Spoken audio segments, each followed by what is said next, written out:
sniper intentionally shoots to wound instead of killing an enemy combatant, with the end goal of drawing more enemy units into the field of fire so the sniper can fire on them as they provide aid.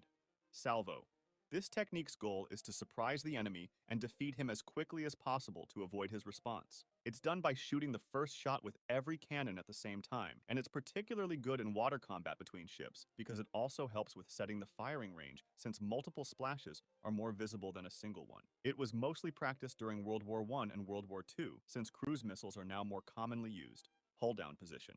The tank would have to get on the backslope of a hill or use covers to expose as little of it as possible. This would make it possible for the barrel to be the only part visible to the enemy. It is still used in modern times, but it does have some cons. This technique is not fit for every terrain type, especially plains. The tanks have to have a great enough negative elevation, and they have to remain in the same position to not expose themselves. If the tank wants to go from defense to attack, it'd have a bad position as it would be looking upwards and exposing its underpart, which is usually the most vulnerable part. Creeping barrage.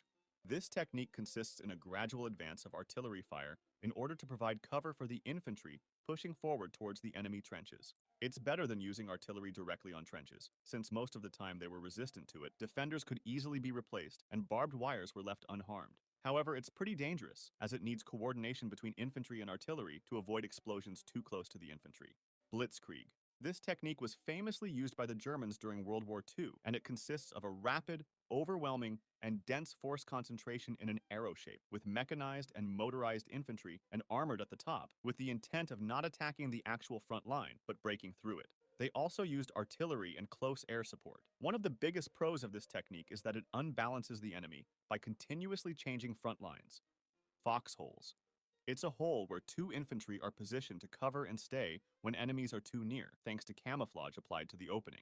This technique is said to have been originally created to combat blitzkrieg. There were some variations of this. For example, Germans had turrets on them, and the Japanese were better concealed thanks to the limited space, which permitted only one infantry unit to get into it, making it more effective for ambushes than cover. Recon by fire. Firing on likely enemy positions to see if they react, with the goal of confirming their position or absence. Single envelopment. One decoy division attacks the front, while another one goes into the enemy's back from the sides and stops his reinforcements, communications, or shoots them from the back. Pincer movement. When the enemy does a frontal assault, the central units remain in the center, while the two wings move outside and go into the enemy's side, making him fight the battle on two fronts and eventually encircling him. Oblique order.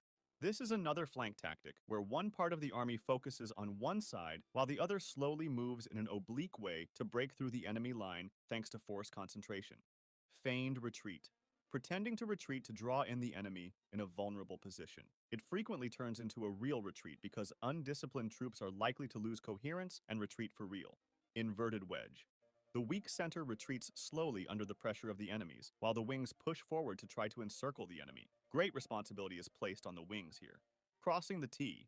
A line of warships crosses in front of a line of enemy ships. This makes every horizontal warship able to shoot the vertical ships with every gun, while the vertical ships can only attack with their front guns. Bounding Overwatch. It's an alternating movement tactic that helps units go forward when they are under fire. This splits the team into two parts, one that provides overwatch and one that maneuvers. When the moving part of the team gets to its destination, they stop and start using suppressive fire to cover the other part, which starts moving, and so on. Ambush. It's a surprise attack made by hidden units that wait for favorable positions or conditions to start attacking. Skirmishing.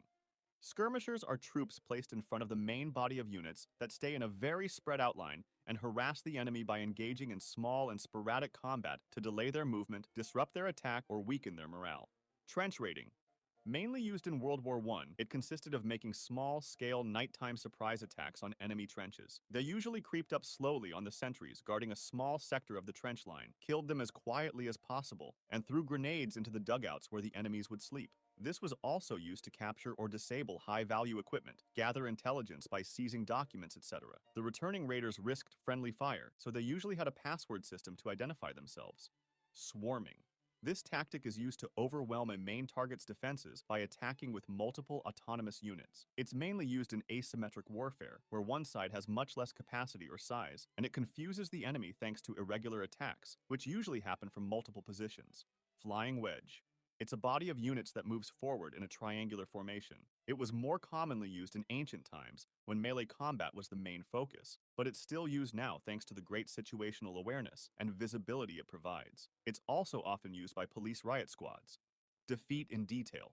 It's most useful against a more numerous enemy, and it consists of dividing your force into smaller parts, which makes the enemy divide his forces as well, and then bringing a large portion of your force to fight against small enemy units in sequence, rather than in one large combat against the bulk of the enemy's divisions all at once. Air interdiction.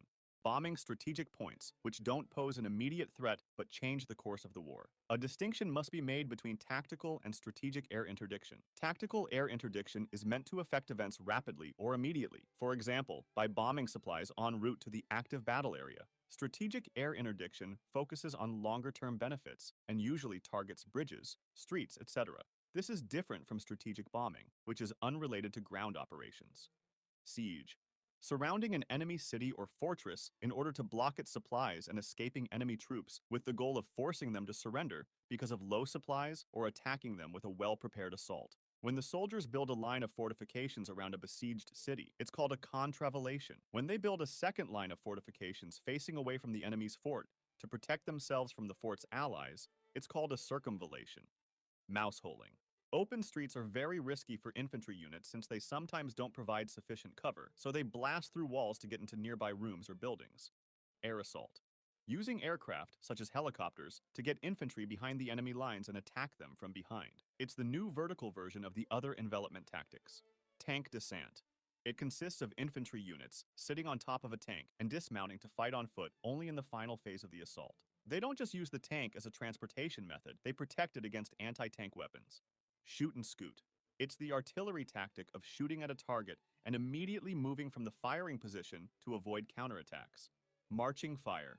It's a form of suppressive fire where a group of walking infantry units keep firing to make the enemy hide behind cover, often with the final goal of getting closer to him and engaging in close combat. Center peel. It's a retreat technique used in modern-day infantry, often when small groups of infantry need to get away from a bigger enemy force. It's kind of similar to the bounding Overwatch technique. Defense in depth.